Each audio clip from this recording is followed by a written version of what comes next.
ദൈവത്തിന്റെ പരിശുദ്ധ നാമം വാഴ്ത്തപ്പെടുമാറാകട്ടെ.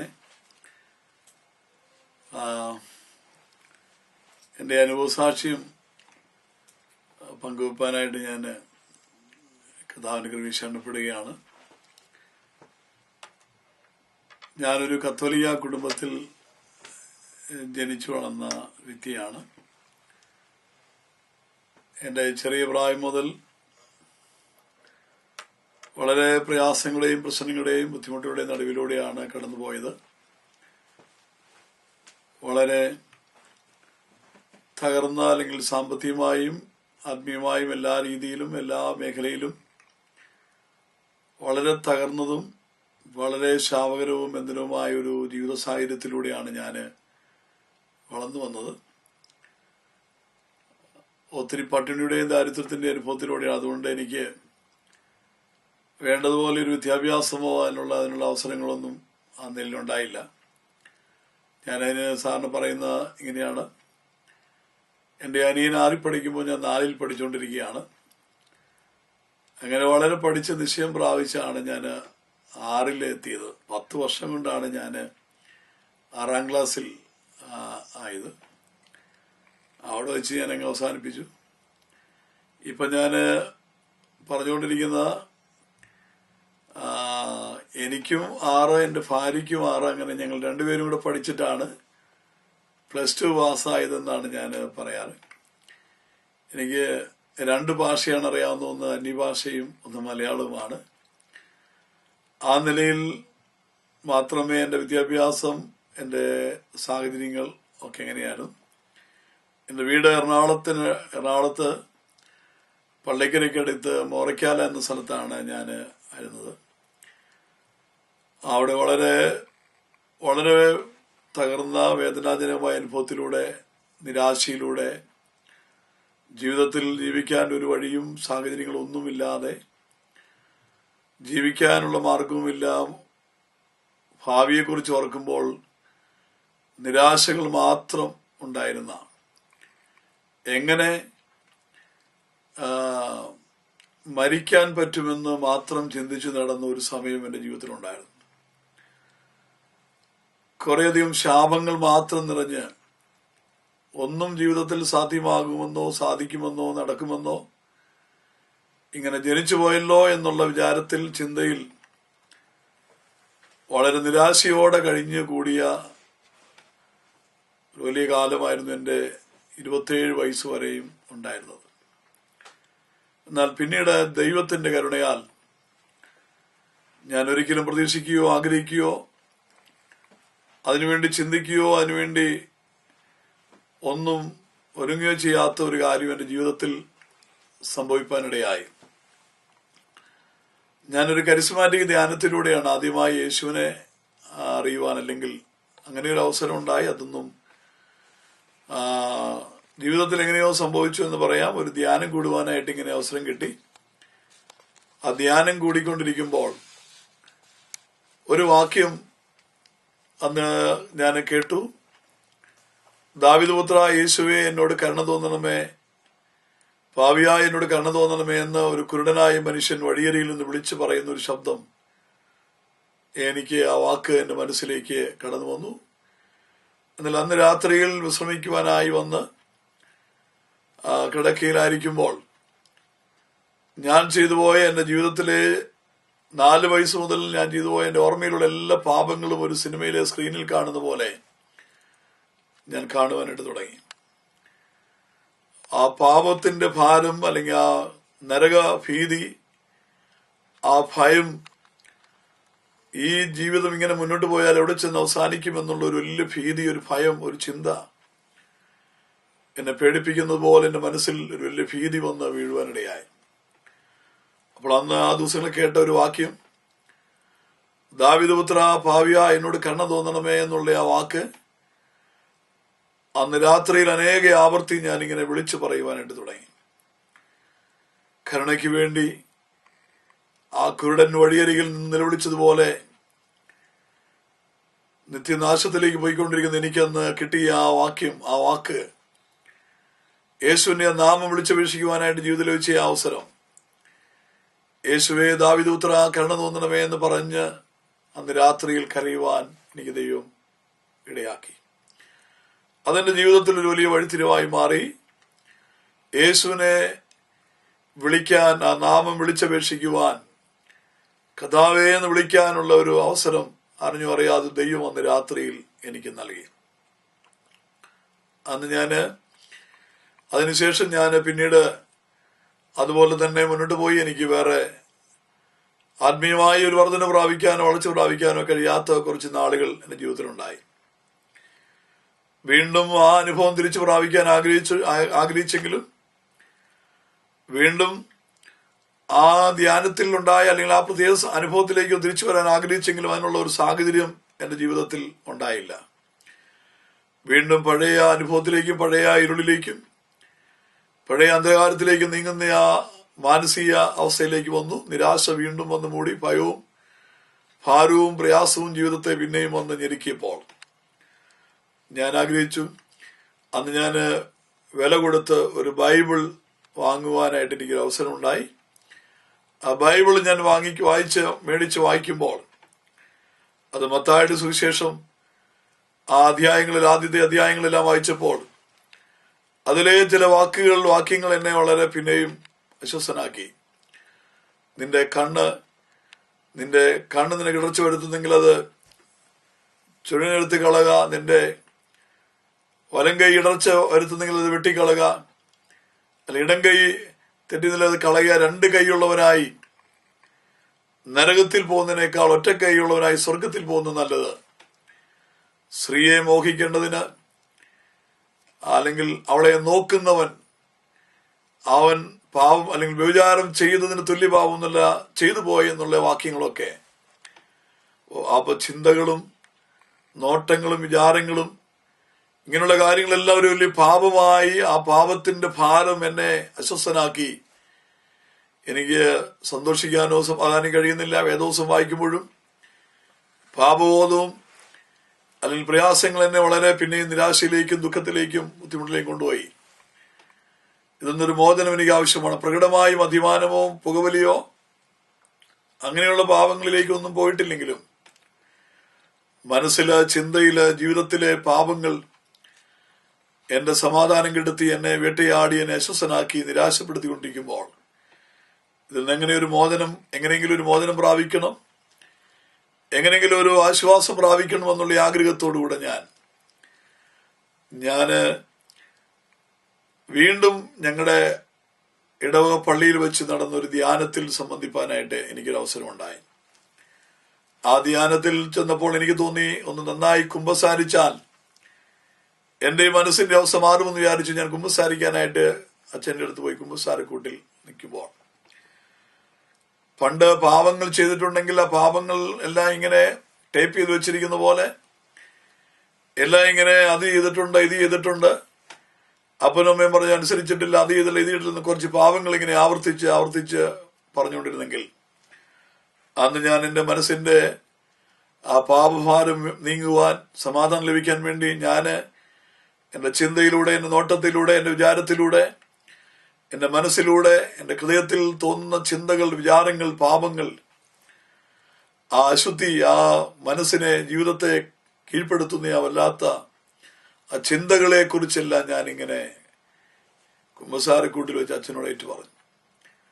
അപ്പോൾ അച്ഛന് കുമ്പസാരക്കൂട്ടി തലവിളിയിട്ടിട്ട് എന്ന് പറഞ്ഞു, നീ എന്നെ കണ്ടിട്ട് വേണം പോകാൻ, നിനക്കൊരു കൗൺസിലിംഗ് ആവശ്യമാണ്, നീ അടുത്ത ദിവസം ആലുവ നസ്രത്ത് ആശ്രമത്തിൽ വരിക, അവിടെ വെച്ച് എനിക്ക് നിന്നോട് ചില കാര്യങ്ങൾ പറയാനുണ്ട്.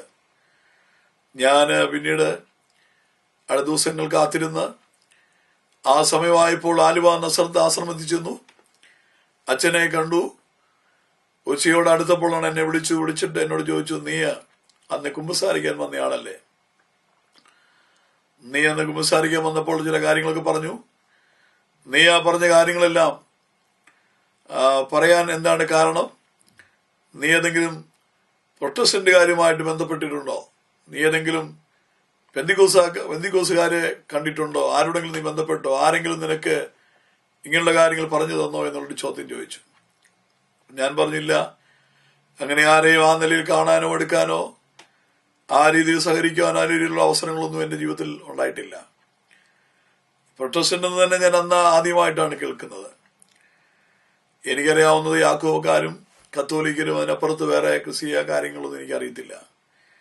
മാർത്തോമ എന്ന് പറഞ്ഞാൽ തന്നെ അത് യാക്കോബായാലും ഒരു തിരുമേനിയുടെ പേരായിരിക്കും എന്ന് മാത്രമേ ഞാൻ വിചാരിച്ചിരുന്നുള്ളൂ. പക്ഷേ ഈ പ്രൊട്ടസ്റ്റന്റ് എന്ന് പറയുന്നത് എന്താണെന്ന് പോലും എനിക്കറിയത്തില്ലായിരുന്നു. എന്നാല് അന്ന് അച്ഛൻ പറഞ്ഞു, നീ പറയുന്നതെല്ലാം പ്രൊട്ടസ്റ്റന്റുകാർ പറയുന്നതാണ് പറയുന്നത്, നീ പറയുന്നെല്ലാം ഈ പെന്തക്കോസ്തക്കാരൊക്കെ പറയുന്ന കാര്യങ്ങളാണ് നീ പറഞ്ഞുകൊണ്ടിരിക്കുന്നത്.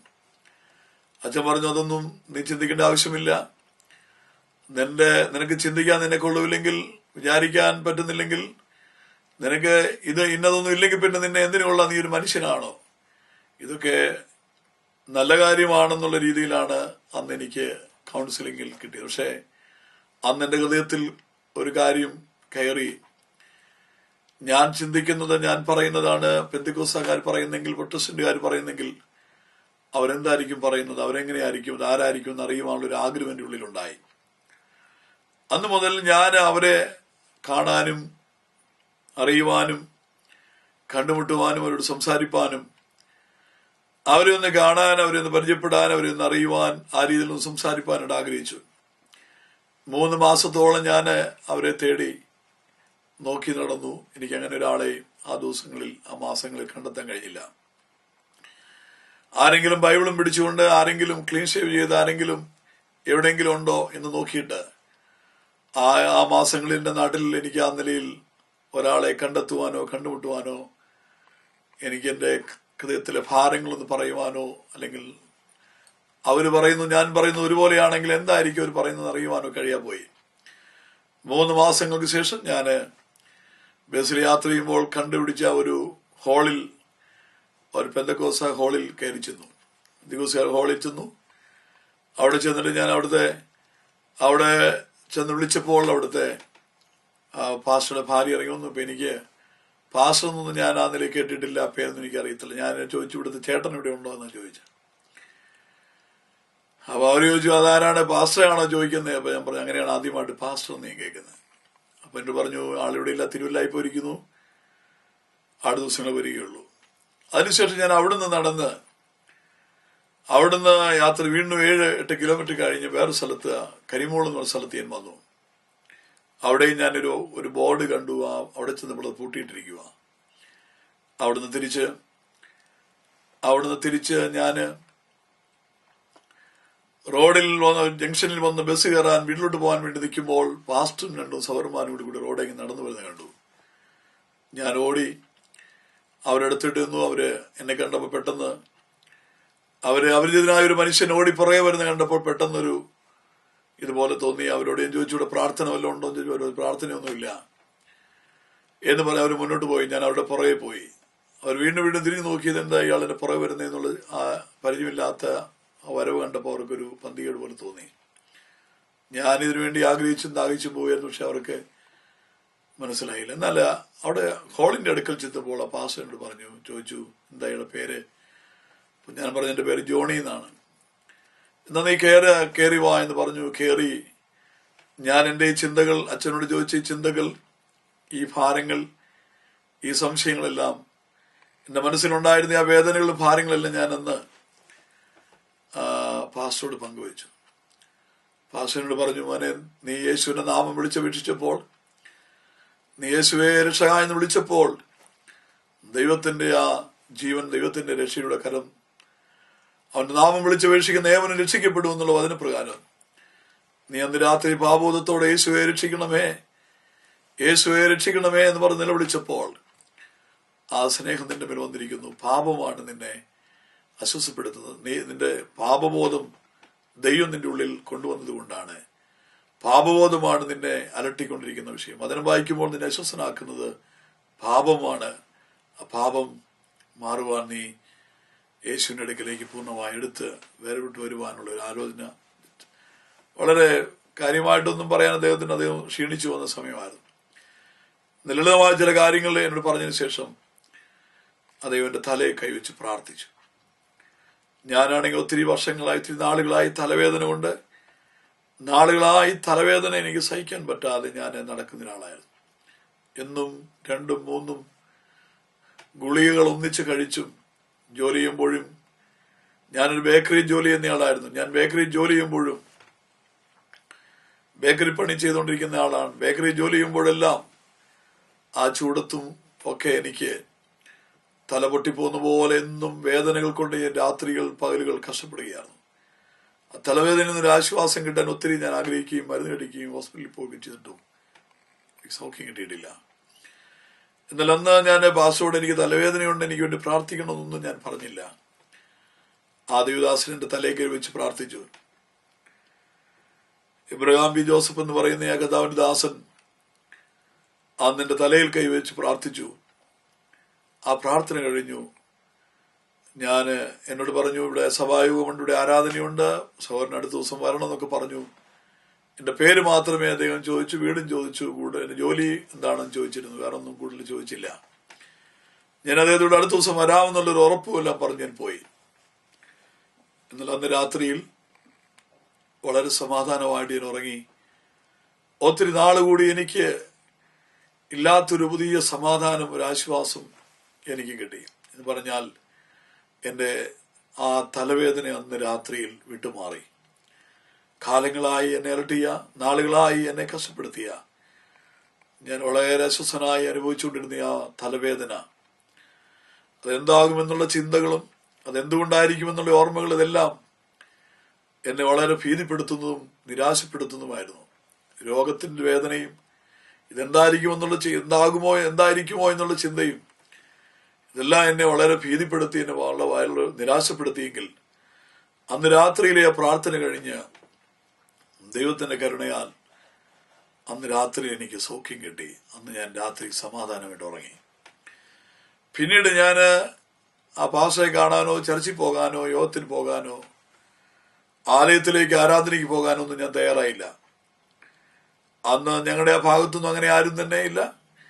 അതുകൊണ്ട് അന്നത്തെ ഞങ്ങളുടെ നാട്ടിലെ രീതി അനുസരിച്ച്, ആ സാഹചര്യങ്ങൾ അനുസരിച്ച് ഒറ്റയ്ക്ക് വിശ്വാസത്തിലേക്കോ ബന്ധക്കോസ് അനുഭവത്തിലേക്കൊന്നും വരാനൊന്നും എൻ്റെ മനസ്സ്, എൻ്റെ സാഹചര്യങ്ങൾ ഒരു വിലയുമില്ലാത്തവനും ഒരു പ്രയോജനമില്ലാത്തവനുമാണെങ്കിലും ദാരിദ്ര്യത്തിൽ കഴിയുന്നവനാണെങ്കിലും വേർപെട്ട് ദൈവത്തെ ആരാധിക്കുന്ന ആ കൂട്ടത്തിൽ വന്ന് സാക്ഷ്യത്തോടെ ദൈവത്തിനോട് നിൽക്കാനുള്ള കരുത്ത ധൈര്യം ഉള്ള മനസ്സെനിക്ക് ഉണ്ടായില്ല. അതുകൊണ്ട് ഞാൻ പിന്നീട് അങ്ങോട്ട് പോയില്ല.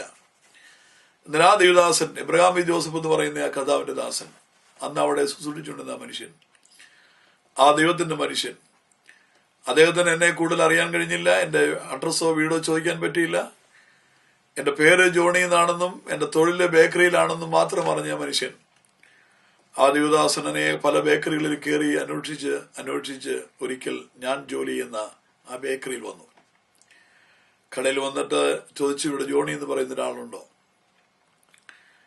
അവ പറഞ്ഞുകൊണ്ട് എന്ന് പറഞ്ഞു. അങ്ങനെ ആ സെയിൽസ്മാൻ എന്നെ അകത്ത് വന്നിട്ട് എന്നോട് പറഞ്ഞു, നിന്നെ തിരക്കി ഒരാൾ വന്നിരിക്കുന്നു, നിനക്കെന്താ ഇവരൊക്കെ ആയിട്ട് ബന്ധം? ഞാൻ പറഞ്ഞു, ഞാൻ ജോലിയിൽ വലിയ തിരക്കാണ്, അതുകൊണ്ട് പിന്നീട് ഞാൻ അങ്ങോട്ട് വരാമെന്ന് പറഞ്ഞു. പാസ് പറഞ്ഞു, ഇല്ല, ഞാൻ പുറകെ കൂടെ പോയി കാണാം. ഒഴിഞ്ഞു പോകാനും ഒഴിഞ്ഞു മാറാനും വേണ്ടി വളരെ ശ്രമങ്ങൾ നടത്തിയെങ്കിലും അദ്ദേഹം ഒഴിഞ്ഞു പോകാൻ തയ്യാറായിരുന്നില്ല. അവർ പറഞ്ഞു, നീ ഒന്ന് പറഞ്ഞു, ഒന്ന് ആളെ പറഞ്ഞു വിടാൻ പറഞ്ഞു. ഫ്രണ്ടിൽ വന്നിട്ട് പറഞ്ഞു, ജോലിയാണ്, അവന് തിരക്കാണ്. അദ്ദേഹം ഒരു 11 മണിക്കാണ് വന്നത്. ഞാൻ പറഞ്ഞു 4 മണിയാവും, 4:30 5 മണിയാവും എന്റെ പണി കഴിയുള്ളൂ, 5 മണിക്ക് പണി തീരൂ. അപ്പൊ അങ്ങനെ പറഞ്ഞു, എന്നാൽ 5 മണിക്ക് ഞാൻ വരാമെന്ന് പറഞ്ഞു. 5 മണിക്ക് വരാമെന്ന് പറഞ്ഞപ്പോൾ ഞാൻ തീരുമാനിച്ചു, പുള്ളി വരുന്നതിന് മുമ്പ് തന്നെ പോകാമെന്ന് വിചാരിച്ച് 4 മണിക്ക് പണിയെല്ലാം തീർത്ത് കടയിലെ കാര്യങ്ങളെല്ലാം ക്രമീകരിച്ച് അതിന്റെ കാര്യങ്ങൾ പറഞ്ഞിട്ട് 4 മണിക്ക് ഇറങ്ങി പോകാൻ വേണ്ടി ഞാൻ പുറത്തോട്ട് ഇറങ്ങുമ്പോൾ ആ ദേവദാസൻ നേരെ ഓപ്പോസിറ്റുള്ള വെയിറ്റിംഗ് ഷെഡിൽ എന്നെയും കാത്തു നിൽക്കുകയാണ്. അങ്ങനെ വരുന്നതിന് മുമ്പ് പോകാൻ വേണ്ടിയാണ് ഇറങ്ങിയെങ്കിലും പെട്ടെന്ന് ചാടി വന്നത് എന്റെ കയ്യെ പിടിച്ചു. സഹോദര എന്നെല്ലാം വിളിച്ച് എന്നെ, ഞാൻ പറഞ്ഞു, എനിക്ക് അത്യാവശ്യമായിട്ട് പോകണം, എനിക്ക് ഒത്തിരി കാര്യങ്ങൾ ഞാൻ പറഞ്ഞെങ്കിലും അദ്ദേഹം പറഞ്ഞില്ല, എറണാകുളത്തെ കടവന്ത്ര എന്ന സ്ഥലത്തൊരു കൺവെൻഷൻ നടക്കുന്നുണ്ട്, അവിടെ നല്ല ദേവദാസന്മാർ പ്രസംഗിക്കുന്നുണ്ട്, അതുകൊണ്ട് നമുക്ക് അവിടെ പോകണം, ഇവിടെ തന്നെ ദൈവം സഹായിക്കും. ഞാൻ പറഞ്ഞു, എനിക്ക് വരാൻ പറ്റില്ല, എനിക്ക് വീട്ടിൽ പോകണം, എനിക്ക് വണ്ടി കിട്ടത്തില്ല. അദ്ദേഹം എന്നെ നിർബന്ധിച്ച് അടുത്ത KSRTC ബസ് വന്നപ്പോൾ നിർത്തി പൊളിച്ചു കയറ്റി എന്നെയും കൊണ്ട് കടവന്ത്രയിൽ പോയി. അവിടെ അന്ന് CT ജോൺ സാർ എന്ന് പറഞ്ഞൊരു ഒരു പ്രിയപ്പെട്ടവർ അവരുടെ സഭയുമായി ബന്ധപ്പെട്ട ഒരു കൺവെൻഷൻ ക്രമീകരിച്ചു. അന്നത്തെ കാലത്ത് നല്ല 25 വർഷം മുമ്പുള്ള കാര്യമാണ് പറയാം. 25 വർഷം മുമ്പ് 5000 രൂപ മുടക്കി വളരെ വില കൊടുത്ത് വളരെ ബുദ്ധിമുട്ടി ഒരു കൺവെൻഷൻ അവിടെ ക്രമീകരിച്ചു. ആ കൺവെൻഷൻ എന്നോട് പ്രസംഗിക്കുന്നത് ഏജി ചർച്ചിലെ അസംബ്ലി സ്കൂളിലെ പ്രിയ KJ മാത്യു സാറായിരുന്നു. സാറൊന്ന് പെരുമ്പാവൂർ താമസിക്കുന്ന കാലമാണ്. പഠനം കഴിഞ്ഞ് പെനിയലിൽ പഠിപ്പിക്കുകയും പെരുമ്പാവൂര് വാടകയ്ക്ക് താമസിക്കുകയും താൻ്റെ വേല ചെയ്യുകയും ചെയ്യുന്ന ആ കാലത്ത് തനിക്കന്ന് താനെ പ്രസംഗിച്ച ശുശ്രൂഷയ്ക്ക് ഇറങ്ങിയ കാലമാണ്. ആദ്യമായിട്ട് തനിക്ക് ഒരു പ്രധാനമായ ഒരു കൺവെൻഷൻ പ്രസംഗിക്കാനുള്ള അവസരം കിട്ടി. അങ്ങനെ ആദ്യമായിട്ട് അതിനു മുമ്പ് അദ്ദേഹം അങ്ങനെ പറഞ്ഞ് ഞാൻ കേട്ടിട്ടുണ്ട്. ആദ്യമായിട്ട് ആ കൺവെൻഷൻ പ്രസംഗിക്കാൻ വേണ്ടി 2 ദിവസം അടുപ്പിച്ചുള്ള ഒരു പ്രസംഗത്തിന് വേണ്ടി അദ്ദേഹത്തെ ക്ഷണിച്ചു.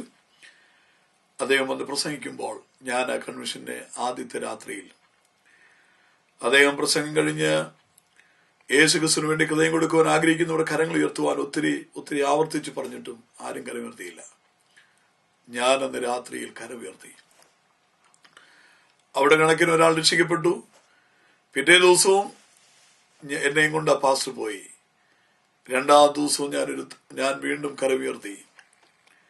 3ാം ദിവസവും ഞാൻ പോയി. 3ാം ദിവസവും ഞാൻ കരമുയർത്തി. ആകെ 3 ദിവസവും കരമുയർത്തിയത് ഞാൻ മാത്രമായിരുന്നു. അത് നടത്തിയവർ വിചാരിച്ചു 3 പേര് രക്ഷിക്കപ്പെട്ടെന്ന് വിചാരിച്ചു. പക്ഷെ 3 പ്രാവശ്യവും കരമുയർത്തിയത് ഞാൻ തന്നെയായിരുന്നു. മറ്റാരും ആ കൺവെൻഷനില് വിടുവിക്കപ്പെട്ടതായിട്ട് അറിയില്ല. ദൈവത്തിന്റെ കരുണയാൽ എനിക്ക് വേണ്ടി ക്രമീകരിച്ച ഒരു യോഗം പോലെ അന്ന് മുടക്കിയ മുതൽ ആ പണം, ആ അധ്വാനങ്ങളെല്ലാം എനിക്ക് വേണ്ടി മാത്രമായി തീർന്ന പോലെ എനിക്ക് അനുഭവപ്പെട്ടു.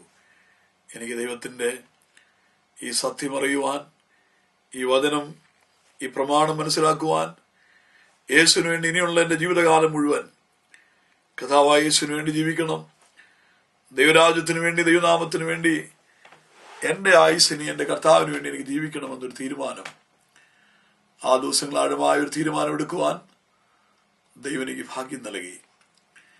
പിന്നീട് ചില കാലങ്ങൾ, പിന്നീടുള്ള ചില നാളുകൾ, മാസങ്ങൾ ഞാൻ എബ്രഹാം ബി ജോസഫ് പാസ്റ്ററുടെ കൂടെ കരിമുള്ളിൽ ആരാധനയ്ക്ക് പോയി. ചില മാസങ്ങൾ കഴിഞ്ഞ് എന്റെ നിർബന്ധം കൊണ്ട് എന്നെ അവര് സ്നാനപ്പെടുത്തുവാനായിട്ട് തയ്യാറായി. പെരുമ്പാവൂരുള്ള എബ്രഹാം ജോസഫ് അല്ലെങ്കിൽ ബാബു പാസ്റ്റർ എന്ന് പറയുന്ന കഥാവിന്റെ ദാസനാണ് എന്നെ സ്നാനപ്പെടുത്തിയത്. അദ്ദേഹം, ഞാൻ ഇന്ന് ഓർക്കുന്നു, ഒരു ഞായറാഴ്ച രാവിലെ 7 മണിക്ക് ബ്രഹ്മപുരം പുഴയിൽ വലിയ മഴയുടെ സമയമായിരുന്നു. അന്ന് ആ ബ്രഹ്മപുരം പുഴയെല്ലാം കലങ്ങി മറിഞ്ഞൊഴുകി പെരുമഴയും പെയ്തുകൊണ്ടിരിക്കുന്ന രാവിലെ 7:30 പോയി. ഞാൻ അവിടെ സ്നാനമേറ്റു. അതിനുമുമ്പ് ആരെങ്കിലും സ്നാനമേൽക്കുന്ന ഞാൻ കണ്ടിട്ടില്ല. അന്ന് ഞാൻ ബാപ്പാഷ കൈക്കീഴെ ബ്രഹ്മപുരം പുഴയിൽ സ്നാനമേറ്റു. ആ ഞായറാഴ്ച വന്നു, സഭായോഗത്തിന് വന്നു. ആദ്യത്തെ പാട്ടുപാടി ആരാധിക്കുമ്പോൾ ആ ആരാധനയിൽ, ആദ്യത്തെ പാട്ടുപാടി ആരാധനയിൽ ഞാൻ പരിശുദ്ധാത്മാവിൽ നിറഞ്ഞു. ഞാൻ അന്യഭാഷയിൽ സംസാരിച്ചു. എന്റെ കർത്താവിനെ ആരാധിക്കുവാൻ എനിക്ക് ഭാഗ്യം നൽകി. പിന്നീടുള്ള നാളുകളെല്ലാം ഒരു പ്രത്യേക അനുഭവത്തിലൂടെ ദൈവം നടത്തി. ഒരു പാട്ട് കേൾക്കുമ്പോൾ, ഒരു പ്രസംഗം കേൾക്കുമ്പോൾ, ഒരു സാക്ഷ്യം കേൾക്കുമ്പോൾ, എവിടെ തിരിഞ്ഞാലും എവിടെ നോക്കിയാലും, ഒരു പാട്ട് കേട്ടാലും, ഒരു പ്രസംഗം കേട്ടാലും, ഒരു സാക്ഷ്യം കേട്ടാലും, ഒരു വാക്യം വായിച്ചാലും, വേദോസം തുറന്നാലെല്ലാം അതിൽ നിന്നെല്ലാം എന്നെ ദൈവം വേലയ്ക്ക് വേണ്ടി വിളിക്കുന്നു. നീ എന്റെ വേലയ്ക്ക് വാ, നിന്നെ ഞാനൊരു സുവിശേഷകനാക്കും, നീ എന്റെ സാക്ഷിയാകും, നീ എന്റെ വേലക്കാരനായി തീരുമെന്നുള്ള ആ ദൈവവിളി എന്റെ കാതുകളിൽ മുഴങ്ങുന്നത് പോലെ എനിക്ക് അനുഭവിക്കാനായിട്ട് കഴിഞ്ഞു. എനിക്കതിനുള്ള യാതൊരു യോഗ്യതയില്ല, എനിക്കുള്ള വിദ്യാഭ്യാസമില്ല, എനിക്കുള്ള കഴിവുകളില്ല. ദൈവവേലയ്ക്ക് വേണ്ടി കൊള്ളാവുന്ന യാതൊരു താലന്തുകളും യാതൊരു കഴിവുകളും പഠനം കൊണ്ടോ താലന്തുകൾ കൊണ്ടോ ഏതെങ്കിലും കാര്യങ്ങൾ കൊണ്ട് സുവിശേഷ വേലയ്ക്ക് ഉപകരിക്കുന്ന ഒന്നും എനിക്ക് ഉണ്ടായിരുന്നില്ല. എന്നാൽ ദൈവം എന്നെ വിളിക്കുന്ന ശബ്ദം എനിക്ക് എന്റെ കാതുകളിൽ എവിടെ നോക്കിയാലും അവിടെയെല്ലാം എൻ്റെ ദൈവം എന്നെ ഈ വയലിലേക്ക് നീയും വന്ന് ഈ മുന്തിരിത്തോട്ടത്തിൽ വന്ന് വേല ചെയ്യുക, ഞാൻ നിനക്ക് ന്യായമായത് തരാമെന്ന് പറയുന്ന ആ ശബ്ദം, ആ വചനം, ആ വാക്കുകൾ എൻ്റെ ഹൃദയത്തിലേക്ക് മുഴങ്ങി.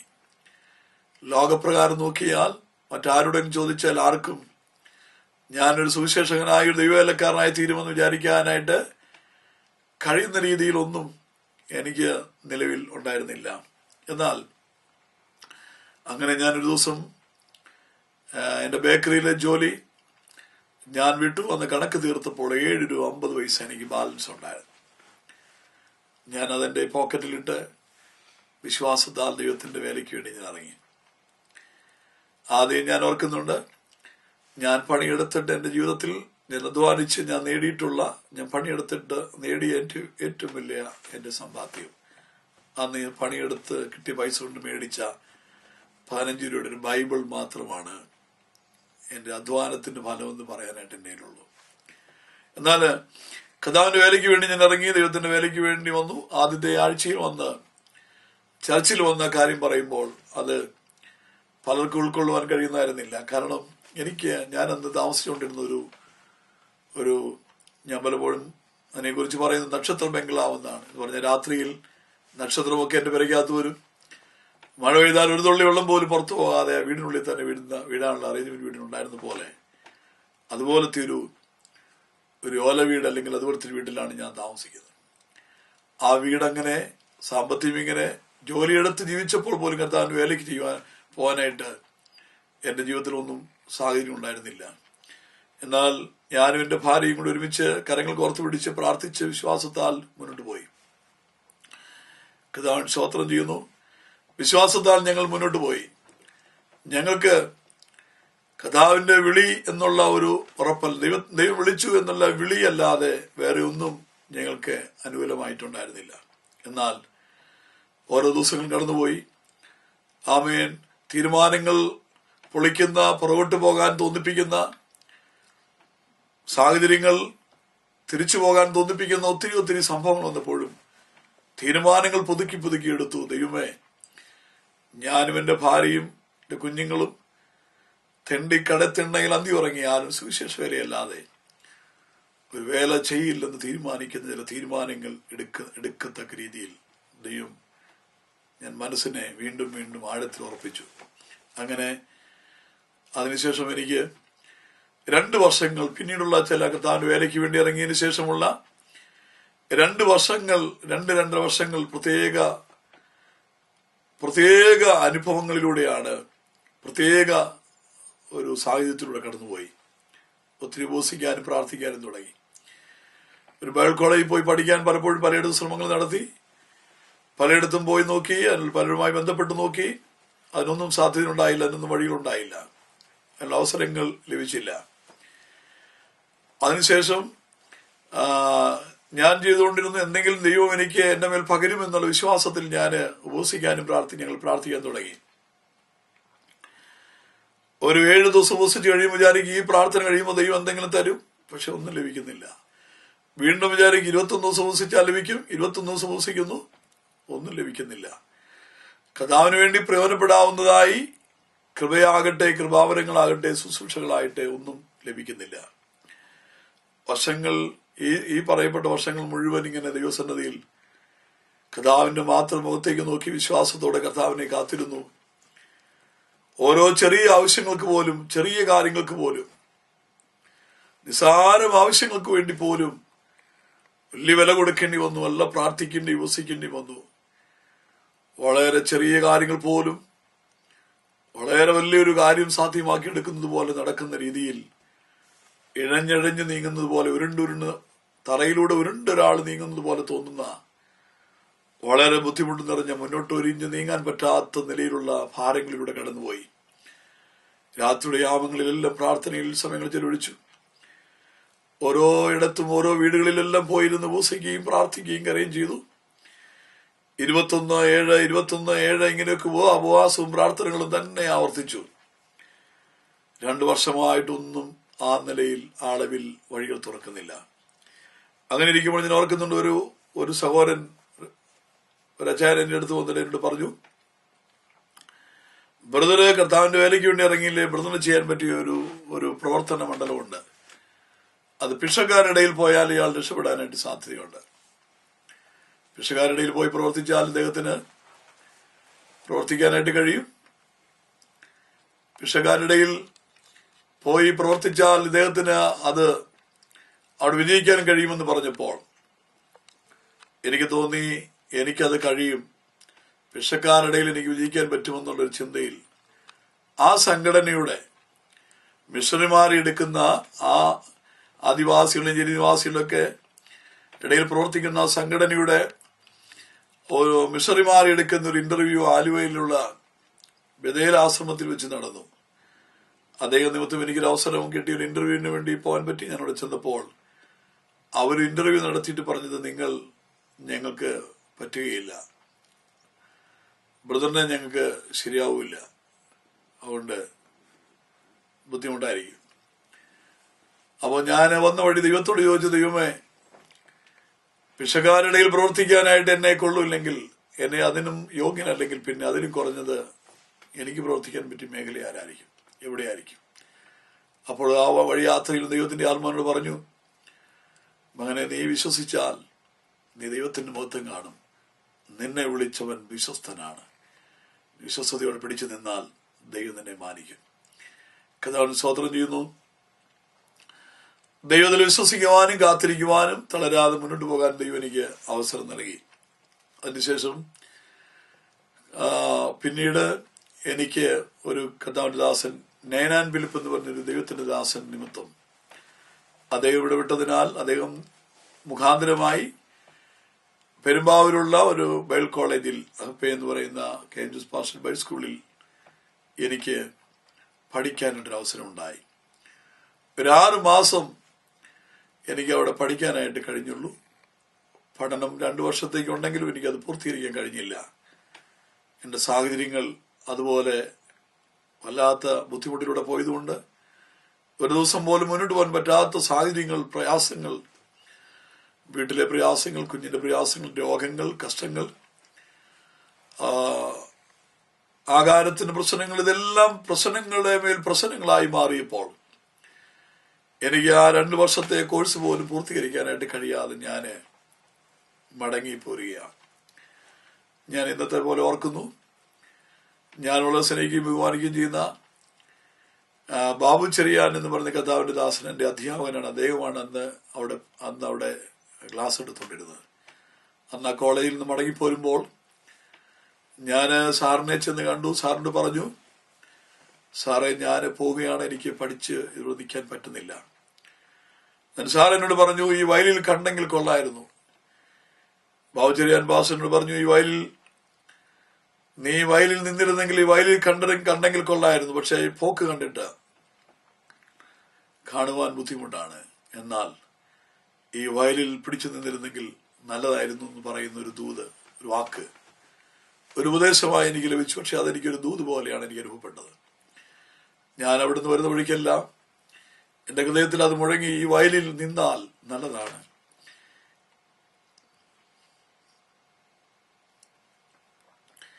ഈ വയലിൽ കാണുവാൻ കഴിഞ്ഞാൽ, ഈ വയലിൽ പിടിച്ചു നിൽക്കുവാൻ കഴിഞ്ഞാൽ നല്ലതായിരിക്കുമെന്നുള്ള ആ ഒരു ശബ്ദം, ആ ഒരു തീരുമാനം വീണ്ടും ചിത്രീകരിച്ചു. വീണ്ടും പോയി ചില നാളുകൾ, വീണ്ടും പോയി ഞാൻ ചില ദിവസങ്ങൾ ഉപസിക്കാനും പ്രാർത്ഥിക്കാനും തുടങ്ങി. ദൈവത്തെ കാത്തിരിക്കുവാനും ദൈവത്തിന് വചനം വായിക്കുവാനിടയായി. യാക്കോബിന്റെ ലേഖനത്തില് ഒരു വാക്യമുണ്ട്, നിങ്ങളിൽ ഒരുവന് ജ്ഞാനം കുറവാകുന്നെങ്കിൽ ഫലസിക്കാതെ എല്ലാവർക്കും അവതാരിമായി കൊടുക്കുന്ന കർത്താവിനോട് യാചിക്കട്ടെ, എന്നാൽ അത് അവന് ലഭിക്കും.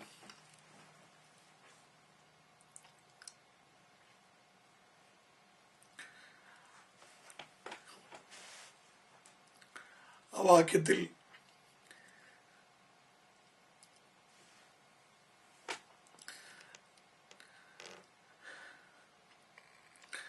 വാക്യത്തിൽ കൈവച്ച്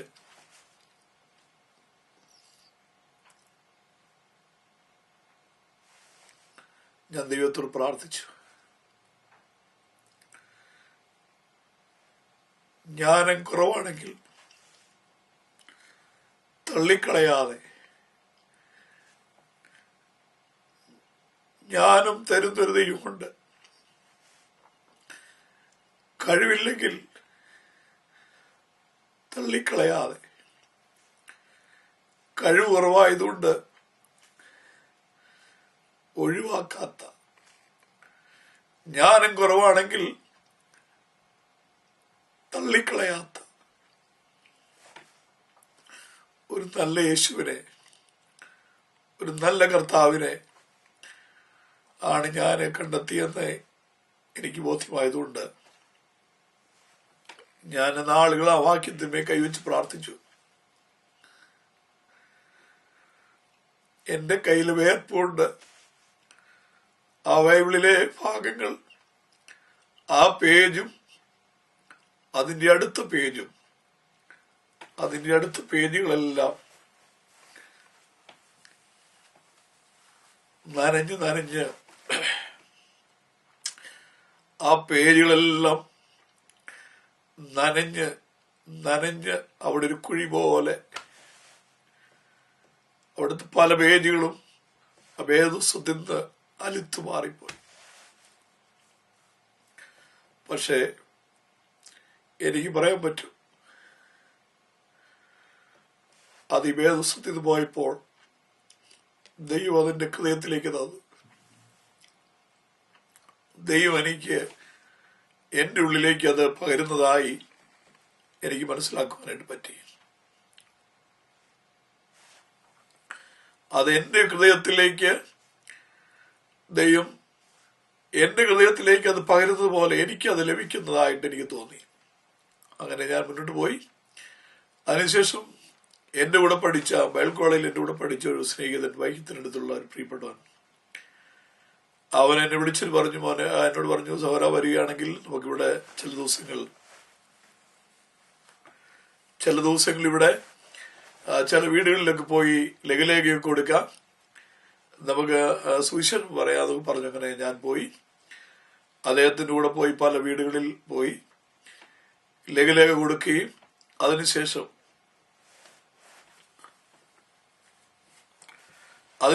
ഞാന് തിരിച്ച് വീട്ടിലോട്ട് പോരാൻ നേരത്ത് എന്റെ പ്രിയ സഹോദരൻ പറഞ്ഞു, ഞങ്ങളുടെ ചർച്ചില് ഒരു വിശ്വാസിയുടെ വീട്ടിൽ ഒരു കോട്ടേജ് മീറ്റിംഗ് നടക്കുക, ഇവിടുത്തെ വരുവാണെങ്കിൽ നമുക്ക് അവിടെ പോയിട്ട് പോകാമെന്ന് പറഞ്ഞു. ഞാൻ പറഞ്ഞു ആയിക്കോട്ടെ എന്ന് പറഞ്ഞു. ഞങ്ങള് അങ്ങോട്ട് ചെന്നു. ആ പ്രാർത്ഥന നടക്കുന്ന വീടിന്റെ ഗേറ്റിന്റെ ഇടക്കിൽ എത്തിയപ്പോൾ എന്നെ കൊണ്ടുപോയി സഹോദരന്റെ ചെവിയിൽ രഹസ്യം പറയുന്ന പോലെ പറഞ്ഞു, നമ്മൾ പോകുന്ന വീട്ടിലെ മൂത്ത പെണ്ണിന് ഭ്രാന്താണെന്ന് പറഞ്ഞു. എനിക്കത് പെട്ടെന്ന് കേട്ടപ്പോഴത്തേക്ക് ഒരു ഭയം വന്നു, ഒരു പേടി വന്നു. പേടിക്കേണ്ട ആവശ്യമൊന്നും ഉണ്ടായിരുന്നില്ല, പക്ഷെ എന്തോ ഒരു വലിയ ഭീതി, ഒരു വലിയ ഭയം എന്നെ വന്ന് മൂടി. ആ ഭയം വന്ന് മൂടിയപ്പോൾ ഞാന് എന്തിനാ ഭയപ്പെടുന്നതെന്നറിയില്ല, എന്തുകൊണ്ട് ഭയം വരുന്നു, എന്തിനാ ഭയപ്പെടുന്നതെന്ന് അറിയത്തില്ല. എന്നാൽ വലിയൊരു ഭയം എന്നെ ഒന്ന് അലട്ടുവാനായിട്ട് തുടങ്ങി. ആ വീട്ടിലൂടെ കയറി ചെന്നു. വീട്ടിൽ കയറി ചെന്നപ്പോൾ വീട്ടിലോട്ട് കയറി ചെല്ലുമ്പോൾ അവിടെ പാസ്റ്ററും വിശ്വാസികളും അടങ്ങുന്ന 10-35 പേരടങ്ങുന്ന ഒരു കൂട്ടം ആൾക്കാർ അതിനകത്തുണ്ട്. ഒരു പണി തരാത്ത വീടാണ്. അവിടെ തേപ്പ് ഒന്നുമില്ല, വാതിലിന് കട്ടർ വെച്ചിട്ടുണ്ട്, വാതിലൊന്നുമില്ല, എല്ലാം കട്ടർ ഇട്ടിട്ട് മാത്രമേ ഉള്ളൂ. അവിടെ ആ വീട്ടിൽ കയറി ചെന്നപ്പോൾ മുതൽ എനിക്കിരിക്കാൻ പറ്റുന്നില്ല. എനിക്ക് ഭയം കൊണ്ട് എന്നെ ഇങ്ങനെ വല്ലാതെ അസ്വസ്ഥപ്പെടുത്തിക്കൊണ്ടിരിക്കുകയാണ്. ഞാൻ നോക്കി, ഇവിടെ സുഖമില്ലാത്ത ആരെങ്കിലും ഉണ്ടോ എന്നിങ്ങനെ സൂക്ഷിച്ചു നോക്കിയപ്പോൾ അങ്ങനെ സുഖമില്ലാത്ത ആരെയും കണ്ടിട്ട് എനിക്ക് മനസ്സിലാവുന്നില്ല. അങ്ങനെ ഇരിക്കുമ്പോൾ ആ വീട്ടിലെ സുഖമില്ലാത്ത രോഗിയായ സ്ത്രീ ആ വാതിൽ കട്ടൻ മാറ്റി എന്റെ നേരെ ഇങ്ങനെ നോക്കി. ഞാൻ വീണ്ടും പേടിച്ചുപോയി. കാരണം അവരെന്നെ വല്ലാതെ നോക്കുന്ന പോലെ തോന്നി. ഞാൻ അവരെ നോക്കുന്നുകൊണ്ടാണ് അവരെന്നെ ഇങ്ങനെ നോക്കാൻ കാരണം. ആരും അവരെ ശ്രദ്ധിക്കുന്നില്ല, എല്ലാവരും പ്രാർത്ഥിച്ചുകൊണ്ട് ആരാധിച്ചുകൊണ്ടിരിക്കുകയാണ്. അവരെ ഞാൻ നോക്കുന്നുണ്ട്, അവരെന്നെ ഇങ്ങനെ നോക്കി. അവരങ്ങോട്ട് പോകുന്നു, തിരിഞ്ഞു നോക്കുന്നു, ഇങ്ങോട്ട് പോകുന്നു, തിരിഞ്ഞു നോക്കുന്നു. എന്റെ ചിന്ത മുഴുവൻ ഇന്ന് വരെ എന്റെ മണ്ടയ്ക്ക് ചാടി വീഴും, എന്തെങ്കിലും ഇവിടെ സംഭവിക്കുമെന്നുള്ള വലിയ ഭീതി എന്നെ അലട്ടാൻ തുടങ്ങി. ആ ഭയം എന്നെ ഇങ്ങനെ വല്ലാതെ അസ്വസ്ഥനാക്കി. എനിക്ക് ഇവിടുത്തെ പാസ്റ്ററിന്റെ കാലിൽ തോണ്ടി. അപ്പൊ ഞാൻ വീണ്ടും ഒന്നുകൂടെ ഞെട്ടി, എന്തായിരിക്കും എന്ന് വിചാരിച്ചു. പെട്ടെന്ന് എന്നോട് പറഞ്ഞു, ബ്രദർ ബൈബിൾ കോളേജിൽ വന്നല്ലേ, ഒരു 10 മിനിറ്റ് ദൈവം സംസാരിക്കാൻ പറഞ്ഞു. ഞാൻ പറഞ്ഞില്ല, ഞാൻ സംസാരിക്കത്തില്ല. എനിക്കാണെങ്കിൽ ആകെ 2-3 മിനിറ്റ് നന്ദിയോടെ സ്വാതന്ത്ര്യകാലയിലൊക്കെ പറഞ്ഞിരിക്കാനേ പറ്റുന്നുള്ളൂ. ഒന്നും എനിക്ക് കിട്ടുന്നില്ല. എനിക്ക് സൗണ്ട് ഇല്ല, എനിക്ക് ശബ്ദം വരുന്നില്ല, എനിക്ക് പ്രസംഗിക്കാൻ പറ്റുന്നില്ല, എനിക്ക് അങ്ങനെയൊന്നും എനിക്ക് കഴിയുന്നില്ല, എനിക്കതൊന്നും വെളിപ്പെടുന്നില്ല, അതൊന്നും സാധ്യമായി തീരുന്നില്ല. അതുപോലെ അന്നത്തെ ദിവസവും ഞാൻ ഭയം കൊണ്ടും പേടിച്ച് വിറച്ച്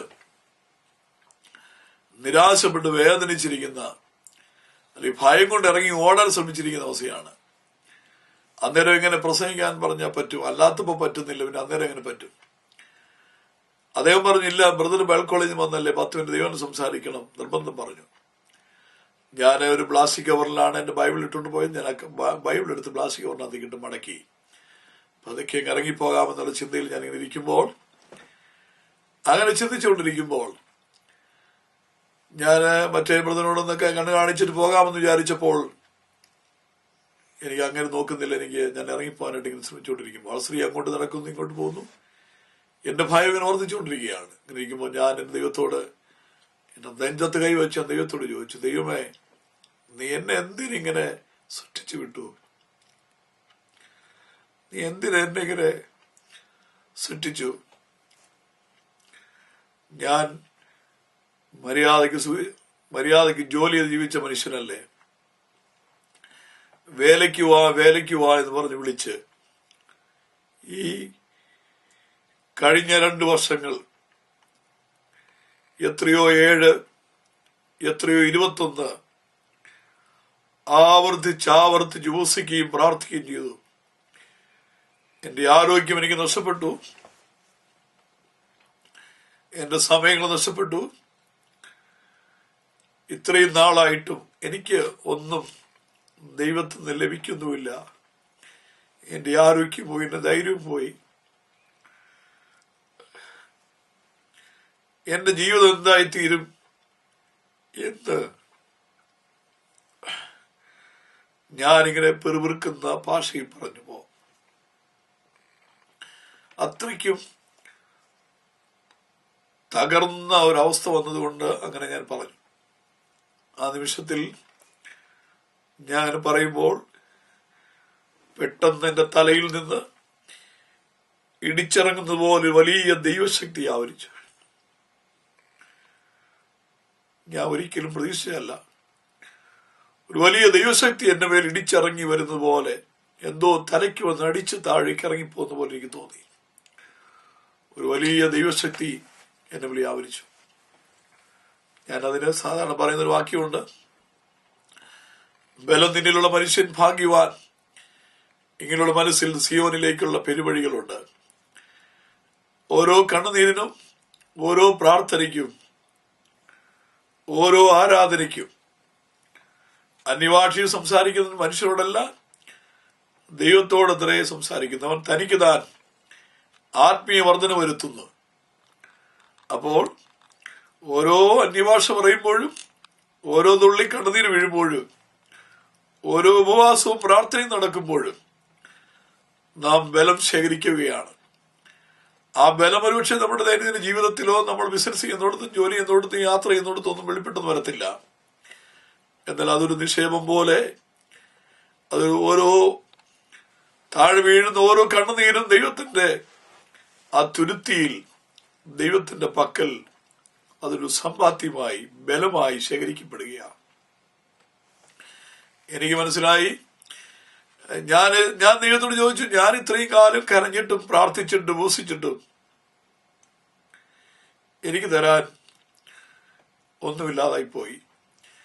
ഞാന് പണ്ട് മാനസിക രോഗികളെ ഓടിച്ചിട്ട് പിടിച്ച് വണ്ടിയെ കയറ്റി ആശുപത്രി കൊണ്ടുപോകാൻ പോയിട്ടുള്ള ആളാണ്. ഇപ്പോൾ ഇതാ ഇവിടെ ഒരു സാധാരണ ഒരു സ്ത്രീയുടെ മുമ്പിൽ പോലും നിൽക്കാൻ കഴിയാത്തൊരു ദുർബലനായി ഞാൻ മാറിയിരിക്കുന്നു എന്ന് ഞാനിങ്ങനെ പറയുമ്പോൾ ഞാൻ ചിന്തിച്ചപ്പോഴാണ് ദൈവശക്തി എന്റെ മേലിങ്ങനെ ഇറങ്ങി വന്നു.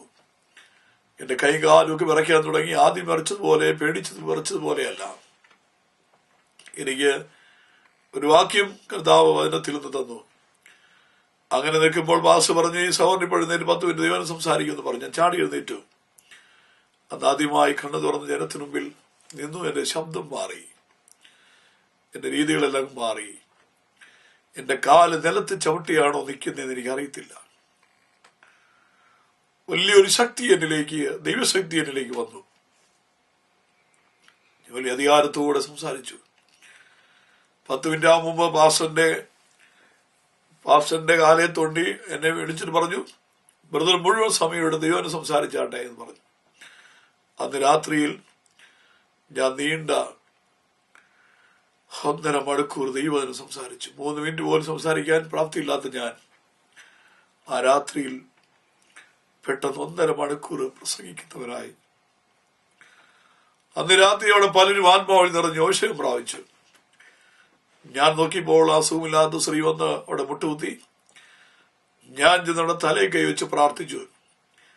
അധികാരത്തോടെ അവർക്ക് വേണ്ടി പ്രാർത്ഥിച്ചു. അന്ന് രാത്രി ദൈവം അവരെ സൗഖ്യമാക്കി. അതുമാത്രമല്ല, ദൈവത്തിന്റെ അത്ഭുതകരമായ ചില വിടുതലുകൾ ആ ദിവസം നടന്നു. പ്രസവം കഴിഞ്ഞപ്പോൾ മുതൽ 3 മാസം അവരുടെ കണ്ണിന്റെ കാഴ്ച നഷ്ടപ്പെട്ട ഒരു സ്ത്രീ, അവർക്ക് കൊച്ചിനെ പോലും തപ്പി നോക്കത്തകരിൽ 3 മാസം കൊണ്ട് കണ്ണിന് കാഴ്ചയില്ല. പ്രസവം കഴിഞ്ഞ ഉടനെ കണ്ണിന്റെ കാഴ്ച നഷ്ടപ്പെട്ടു പോയി. എന്താണെന്ന് ഇവിടെ ഹോസ്പിറ്റലിൽ കൊണ്ടുപോയിട്ടൊന്നും അറിയത്തില്ല. ദൈവനിയോഗം ലഭിച്ചതിനാൽ ഞാൻ അവരുടെ കണ്ണയിൽ അവിടെ പോയി ഞാൻ കൈവച്ച് പ്രാർത്ഥിച്ചു. ദൈവത്തിന്റെ കൃപയാൽ അന്ന് രാത്രി ദൈവം അവർക്ക് സൗഖ്യം കൊടുത്തു. അവരുടെ കണ്ണ് അന്ന് രാത്രിയിൽ അന്ന് തുറന്നു.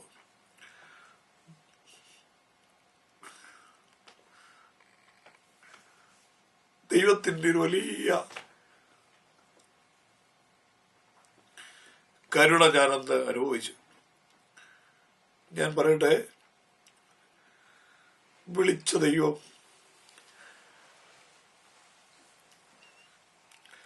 വിശ്വസ്തനാണ്. കഴിവുണ്ടോ, അറിവുണ്ടോ, പ്രാപ്തിയുണ്ടോ എന്നുള്ളതിന്റെ അടിസ്ഥാനത്തിലല്ല.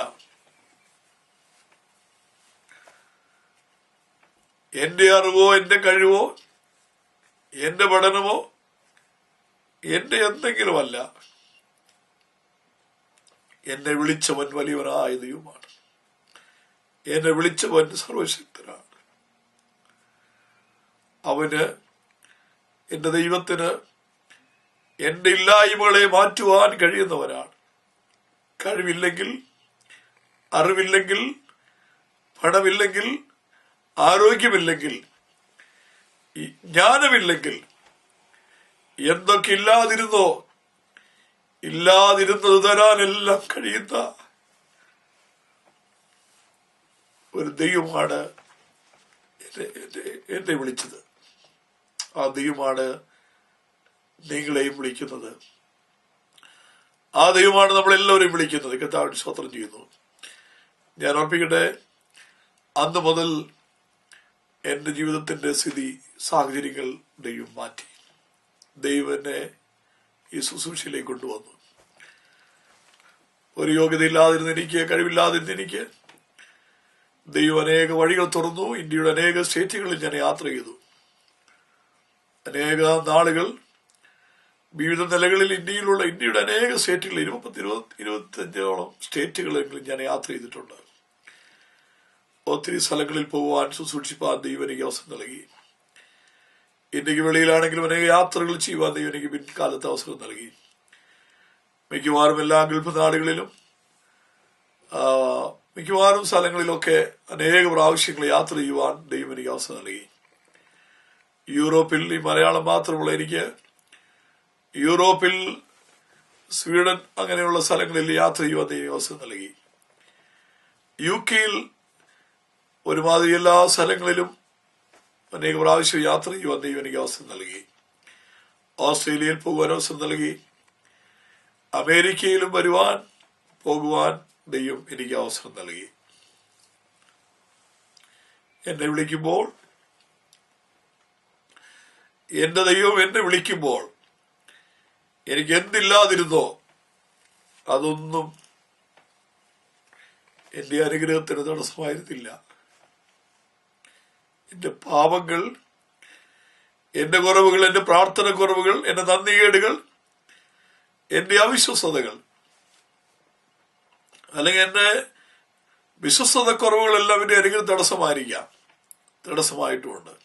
എന്നാൽ എന്നെ എന്റെ ദൈവം വിളിക്കുമ്പോൾ എനിക്ക് എന്തില്ലാതിരുന്നോ അതൊന്നും എന്നെ അയക്കുന്നതിന്, യാത്ര ചെയ്യുന്നതിന്, യൂറോപ്പിൽ പോകുന്നതിന്, വിദേശ രാജ്യങ്ങളിൽ പോകുന്നതിന്, ഇന്ത്യയുടെ അനേക പട്ടണങ്ങളിലും ഗ്രാമങ്ങളിൽ പോകുന്നതിന് അതൊന്നും തടസ്സമല്ല. ഇന്നും മലയാളം മാത്രമേ എനിക്ക് അറിയാവൂ. അത് മാത്രമാണ് എനിക്ക് അറിയത്തുള്ളൂ. അത് മാത്രമേ എനിക്ക് കിട്ടിയിട്ടുള്ളൂ. എന്നാൽ അതിനെ, ആ ഇല്ലായ്മയിൽ അതിനെ മറികടക്കാൻ കഴിയുന്ന ദൈവത്തിന്റെ കൃപ ഈ കഴിഞ്ഞ 25 വർഷമായി ഞാൻ അനുഭവിക്കുകയാണ്. എന്റെ കുടുംബത്തെയും എന്റെ മക്കളെയും കർത്താവിന്റെ സാക്ഷിയാകുവാൻ, ദൈവത്തിന് വേല ചെയ്യുവാൻ, സഭാചാരത്തിൽ, സഭാപരിപാലനത്തില് പല സഭകളിലും സഭാ ശുശ്രൂഷയിൽ ഇരിക്കുവാനായിട്ട് അവസരം നൽകി, പൊതു ശുശ്രൂഷകൾ ചെയ്യാൻ അവസരം നൽകി, എന്റെ യാത്രകൾ ചെയ്യാനിടയായി, അല്ലെങ്കിൽ രാജ്യങ്ങളിൽ പോകാൻ അവസരം നൽകി. പല ഭാഷക്കാരുടെയിൽ ലോകത്തിലെ മറ്റനേക ഭാഷക്കാരോട് വെള്ളക്കാട് സഭകളിൽ, സ്വീഡിഷുകാട് ചർച്ചുകളിൽ, മറ്റനേക രാജ്യങ്ങളിലുള്ള ആൾക്കാരുടെ സഭ അല്ലെങ്കിൽ അവരുടെ ദൈവത്തിന്റെ ആലോചന അറിയിപ്പാൻ, മറ്റനേക ഭാഷയിലുള്ള പല രാജ്യങ്ങളിലെ ആൾക്കാരോട് ദൂതറിയിപ്പാൻ ദൈവം എനിക്ക് ഭാഗ്യം നൽകി. ഞാൻ പറയേണ്ട കർത്താവിന് സ്തോത്രം ചെയ്തു. ഈ യേശുവിനെ സ്വീകരിപ്പാൻ എനിക്ക് ഭാഗ്യമുണ്ടായി. അതെനിക്ക് നന്മയായി. അവന്റെ വേലയ്ക്കുള്ള വിളി കേട്ട് എന്റെ കഴിവുകളെയും സാഹചര്യങ്ങളെയും നോക്കാതെ, എന്റെ ഗതികേടും എന്റെ അവസ്ഥകളും നോക്കാതെ, ആ ദൈവശബ്ദത്തിന് വിളി കൊടുത്ത്, ആ ദൈവശബ്ദത്തിന് വില കൊടുത്ത് ഈ വയലിലേക്ക് വരാൻ, ദൈവം പോയി എന്റെ മുന്തിരിത്തോട്ടത്തിൽ വേല ചെയ്യാൻ ശബ്ദം ഏറ്റെടുക്കാൻ ദൈവം എനിക്ക് ഭാഗ്യം നൽകിയതുകൊണ്ട് അതെനിക്ക് നന്മയായി, എനിക്ക് അനുഗ്രഹമായി. ദൈവം എന്നെ ഒത്തിരി സഹായിച്ചു. എന്ത് ദൈവം എന്നെ കുറിച്ച് ഉദ്ദേശിച്ചോ, എന്ത് ദൈവം എന്നെ കൊണ്ട് ചെയ്യാൻ ആഗ്രഹിച്ചോ, ദൈവം എന്നെ കൊണ്ട് എന്തൊക്കെ ചെയ്യാൻ ഉദ്ദേശിച്ചോ, ആ കാര്യങ്ങൾ ഒരു നല്ല പങ്കും നല്ലൊരളവിലെങ്കിലും എനിക്ക് ചെയ്യാൻ പറ്റി. അല്ലെങ്കിൽ എനിക്കുള്ള അവസരങ്ങൾ ദൈവം തന്നു. ദൈവം അതിനു വേണ്ടി എന്നെ സഹായിച്ചു. ദൈവം എന്നെ അതിനുവേണ്ടി അയച്ചു. ദൈവം എനിക്ക് വേണ്ടിയുള്ള അവസരങ്ങൾ നൽകി. അനേക സെമിനാരികളിൽ, കോളേജുകളിലൊക്കെ പോയി പ്രസംഗിക്കാൻ അവസരം നൽകിയിട്ടുണ്ട്. ഈ പിശകാരുടെയിലും ആദിവാസികളുടെയിലും പ്രവർത്തിക്കുന്ന സംഘടനയുടെ പാസ്റ്റേഴ്സ് സെമിനാറിൽ വരെ ഞാൻ പ്രസംഗിച്ചിട്ടുണ്ട്. പല സഭകളുടെയും പല പ്രസ്ഥാനങ്ങളുടെയും ജനറൽ കൺവെൻഷന്റെ പകൽ മീറ്റിങ്ങുകളിൽ ഞാൻ സംസാരിച്ചിട്ടുണ്ട്. ദൈവം എനിക്കുള്ള അവസരങ്ങളെല്ലാം എനിക്ക് പിന്നീട് ഒരുക്കി തന്നിട്ടുണ്ട്. എന്നാൽ ഒരു കാലത്ത് ഒന്നുമില്ലാത്ത സമയത്ത് കർത്താവിന്റെ കണ്ണുകളിലേക്ക് മാത്രം നോക്കി വിശ്വാസത്തോടെ ഇന്നല്ലെങ്കിൽ നാളെ എന്റെ ദൈവം എന്നെ എഴുന്നേൽപ്പിക്കും, എന്നെ ഉപയോഗിക്കുമെന്ന് വിശ്വസിക്കാൻ കഴിഞ്ഞു. അതിനുവേണ്ടി കാത്തിരിക്കാൻ കഴിഞ്ഞു. അതിനൊരു വില കൊടുക്കാൻ കഴിഞ്ഞു. അതെനിക്ക് നന്മയായി. എന്നിലൂടെ അനേകർക്ക് ആശ്വാസമായി എന്നെനിക്ക് എനിക്കറിയാൻ കഴിഞ്ഞിട്ടുണ്ട്. എന്റെ ശുശ്രൂഷയിലൂടെ അനേകർക്ക് അത് പ്രയോജനമായി, അനേക സഭകൾക്ക് പ്രയോജനമായി തീർന്നു എന്ന് എനിക്ക് അനുഭവിക്കാൻ കഴിഞ്ഞിട്ടുണ്ട്, അറിയുവാൻ കഴിഞ്ഞിട്ടുണ്ട്. കൃപയാൽ എനിക്കും എന്റെ യേശുവിനെ അറിയുവാനും വിളി കേൾക്കാനും ദൈവത്തിന് ഇറങ്ങിത്തിരിക്കുവാൻ ദൈവം ഭാഗ്യം നൽകി.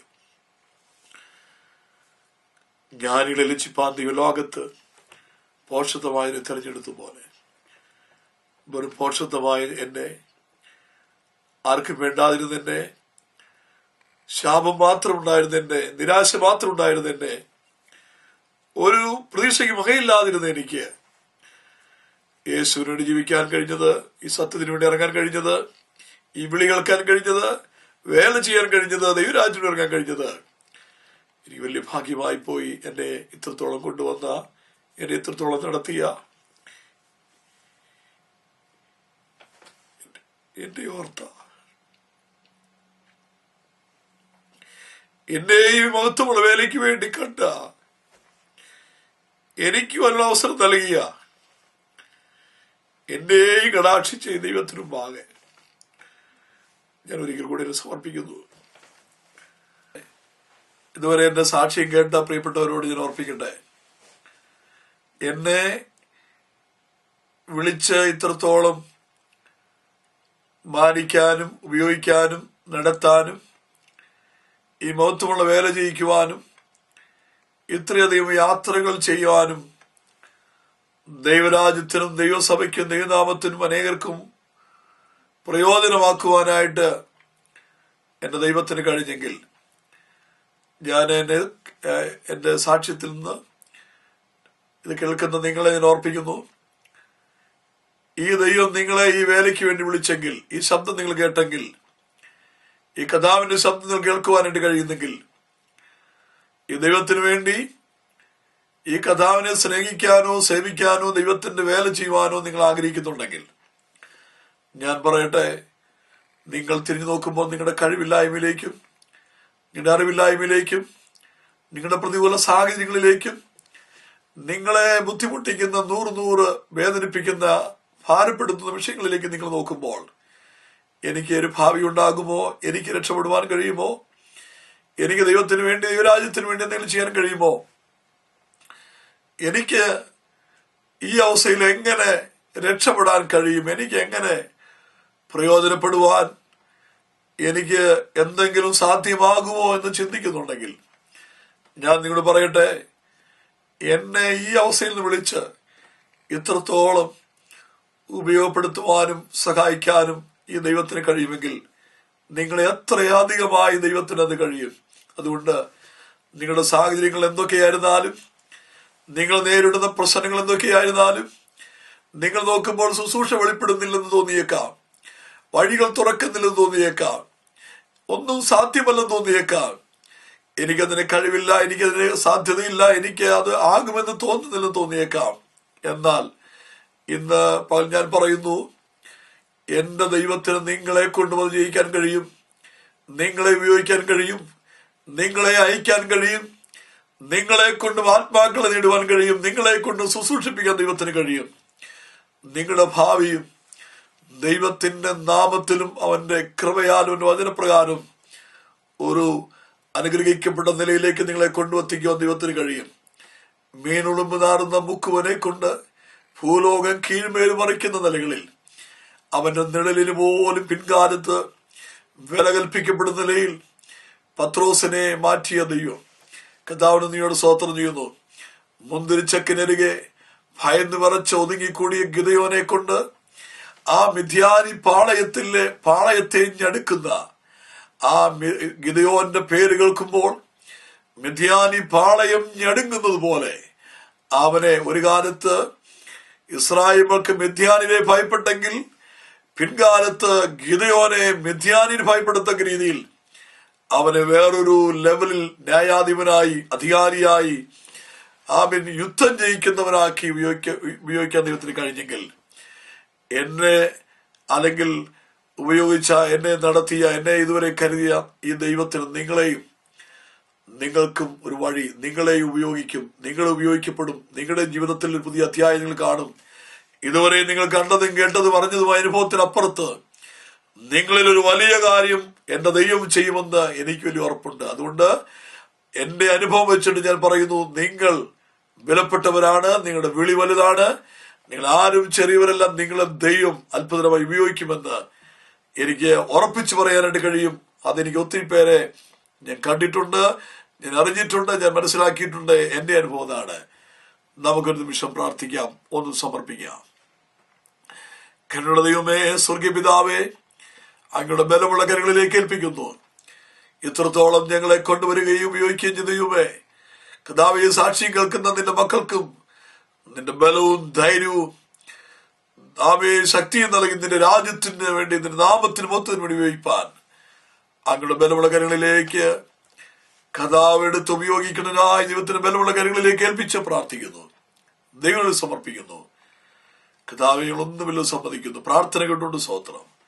യേശു ക്രിസ്തുവിന്റെ നാമത്തിൽ തന്നെ ആമേൻ.